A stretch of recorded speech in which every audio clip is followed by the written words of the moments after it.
Hey Taurus, this is Christelle Martinette, and I'm here with the Moon Love reading, and I'm going to start with the Lenormand cards as a focus and follow up with the Casanova Tarot, which, to tell the truth, is somewhat of an erotic deck. So if that disturbs you, please turn off the video now and come again another day. Don't flame me under my video. And do use the opportunity after you hear this reading to tell us a little bit about your story. It's always great to exchange stories. Then I'll be following up after the Casanova Tarot with the Vera sibila on top of that to clarify then my runes. So let's take a look at the Lenormand. We've got the letter. We've got the mice, the damn mice, and then we have the heart. Well, looks like to me, and there's no doubt in my mind, Taurus, communication with the loved one definitely is not going to work this month. Communication, no matter what form it takes with the loved one, is not, especially written communication, is going to make matters worse, perhaps, make matters worse. So let's take a look and delve into these erotic Casanova cards, this erotic Casanova tarot cards, these erotic Casanova tasso cards. I said that in another reading. I messed up the Casanova tasso, the Taranova Casso cards. I was making a mistake. Casanova tarot cards. Here we are for you, Taurus. All right. Interesting. Looky here. Looka here. All right. We've got, first off, beginning of the month, we've got this. Where are you? There you are. The Nine of Swords. Da, da, da, da. Someone's losing sleep here. Then we've got the Knight of Wands. The Knight of Wands. We've got the 10 of Wands. Heaviness. Geez, the beginning of the month is pretty heavy. Then we've got the 7 of Swords. Your nose is itching for a fight, I'll tell you. Then we've got the Star. This is an Aquarius in your life, okay? An important, prominent Aquarius person that's important for you for the month of August. And then we've got this 4 of Cups. Sort of a lackadaisical, you know that word. It's like sort of an old-fashioned word. This lackadaisical energy around you, this lackadaisical energy that I'm looking at. And definitely there's something on your mind, because in the beginning of the month, you, with the Vera sibila cards, we'll get to the bottom of that, Taurus. There's something that makes you lose sleep. You're worried about something. There is something of concern. And this is the focus. Remember, we talked about communication with a loved one. And it could be that Aquarius that is worrying you. But I'm seeing here, you're giving it's you that are to blame. In your mind, you are to blame. But just let me remind you that when the story of blame, the blame is never in one place, you know. It's like a centrifugal force. There's a little bit to go around for everyone, and everything is a reaction to something else. And so, and it always takes two parties to create a dynamic here. So I'm looking at that first week, going into the second week, actually. That second week, finally you get on that high horse and you start moving. You become a little more passionate. You have this energy that's moving you forward, and you want to get to the bottom of things. You do, actually. Right before mid-month, you come to the end of a very heavy cycle. And you think, okay, it's behind me now. It's behind me now. But right as the times turn, after the mid-month point, you start to feel that there's still much more to do. I still have to battle it out. I still have to work hard to get my gumption up. I still have to be stronger, more powerful. And, there's this power play within you, a sort of a romantic power play within you, that they're not right. They can't be right. I have to be right. I've got to convince them, so there's this fighting against windmills like Don Quixote, Don Quixote. How you say that his Spanish pronunciation. Don Quixote is the English probably. And the star here, the Aquarius here, is probably the moment when you become a little lighter. It's the tail end of the third week, going into the fourth week. You start to get a little bit more guidance. You start to understand, Taurus, okay, I will be going to a better place in September. I'm moving into a better place. It's more of a self-conditioning process that you try to convince yourself. And then towards the end, you become lackadaisical and whimsical energy that you feel, okay, maybe I lost a month, I just wasted a month and I probably didn't do the right things. And you look at the month in review and you see how maybe dumb you were or how smart you were at times. And you try to think, let me repeat the smart times and then put an end to those dumb times that I had and that I created, the stupid mistakes that I made. Taurus, you talk to yourself. And now with the sibila here, I'm getting a much better, let me turn on this, hang on, the fan. I'm getting a much better clarity here, much better picture here. That, of course, remember I said the incoming part of the month was that losing sleep over a decision and being worried about things. You do tend to want to look back. You do tend to say and think, well, there were times when things were okay. We were okay once.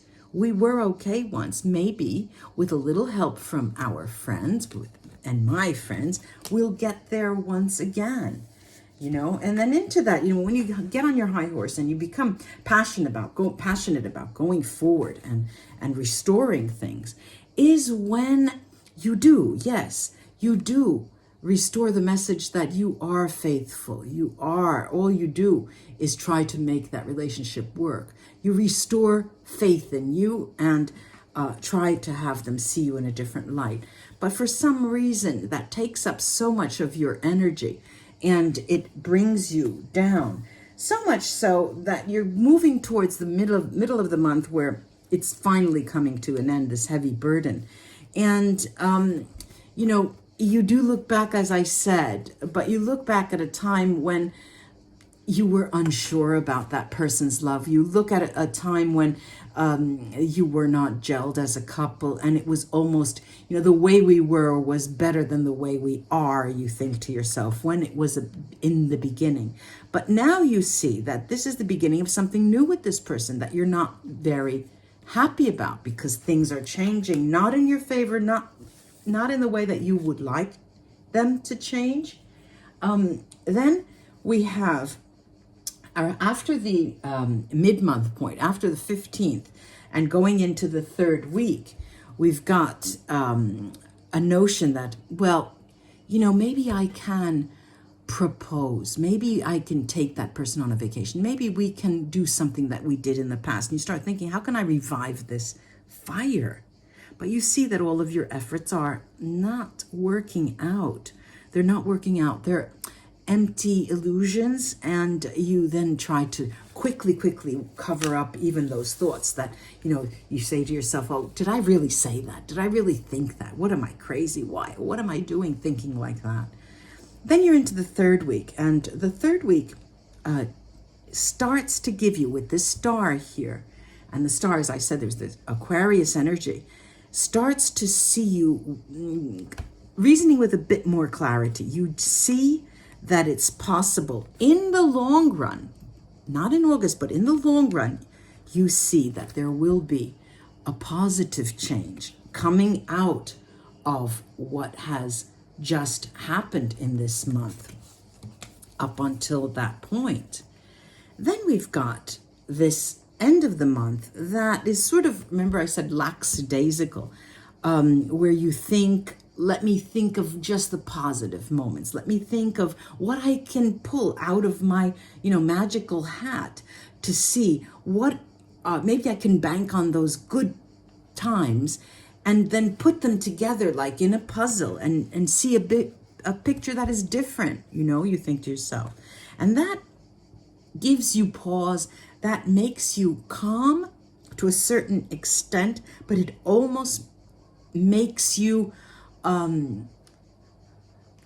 almost makes you indifferent, you think to yourself, it's better to be indifferent than to be negative about something after all. So it's going to be a challenging month, Taurus. It's going to be a challenging month. It's a romantic power play I'm seeing. A romantic power play. And you're not always winning, but you get in the third week that impression that September's coming and you're going to win, Let's do these runes. Let's do the runes. Let's do the runes. Turn them all around. Turn that beat around. All right. We've got. All right. So we have this nameless, faceless rune called Weird.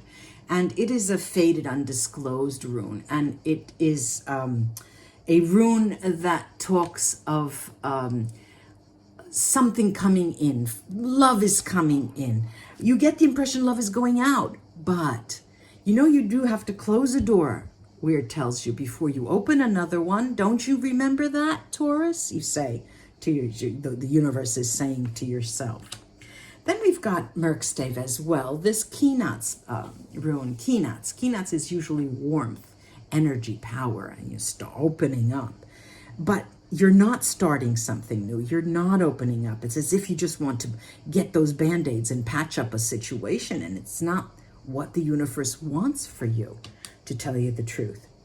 Then we've got Thurisat's Merkstave. Unfortunately, Thurisat's is usually protection. You are not protected. You're going from one place to another like a chicken without a head, trying to find a short-term solution to a long-term problem, really. Then we've got Otela, which is Merkstave, and it talks about possessions, things that money can buy. And this is but it's not usually like that when it's in the Merkstave position. You are consumed by a vision. It's as if you don't want to change. You want the status quo, but life is change. And that's why there will be that sense of something going out of your grasp and losing control this month. Then we've got Fehu, which is also Merkstave. Fehu talks usually about fulfillment. There's no fulfillment. You don't feel fulfilled. You don't feel satisfied. And there's really this moving from one point to the next, thinking, okay, I've solved this, but I'll get the power back, and it's sort of really a romantic power play the entire month. And we've got Pedro, finally, magic, mystical rune, wonderful Pedro that talks of hidden secrets. Those are the black hole. They make up the black hole of the month. There are hidden secrets that need to emerge. Okay. Then we have Bjork Berkana, fertility. This is, if there are those of you who are waiting to get pregnant, this might be a good month because this talks of new beginnings in terms of a project, not romance in this month yet. There is not a new beginning. This, the universe is whispering, you might have to close this door. Really, you might have to close this door, Taurus. And if you're not closing it, change your game. Right, so we've got Awats. Awats talks about shifts of movements. It's a journeying room, changing houses, changing your dwellings. There's a gradual development. And this is the key word here. It's gradual, Taurus. You want something done fast, but it's gradual. Gradual development here. Gradual development and steady progress. Those are the key words. We've got Awats. Awats is the protection that we need. All right. This is the protection that we need if you can subscribe to the notion that it will be gradual. All right. Then we've got Diag. Lovely. Increase in growth. Increase and growth. You need to think of the month as a month where you are growing. You're developing. There's a learning process here in terms of romantic issues. And if you can believe that, then you'll be living a better life in the month of August and not running around like a chicken without a head, Taurus. Now, I hope this was of help for you, Taurus. A difficult month, but a difficult learning month, but an important learning month. Come join me the 22nd of August. I'll be going live and channeling a young actor, a young Indian actor called Singh, who recently passed away a few months ago, and there's a lot of controversy around his death. And do write something about yourself, your stories. It's always nice to exchange stories. Storytelling is what makes the world go round. Namaste, Taurus. Until we read together again. Bye-bye.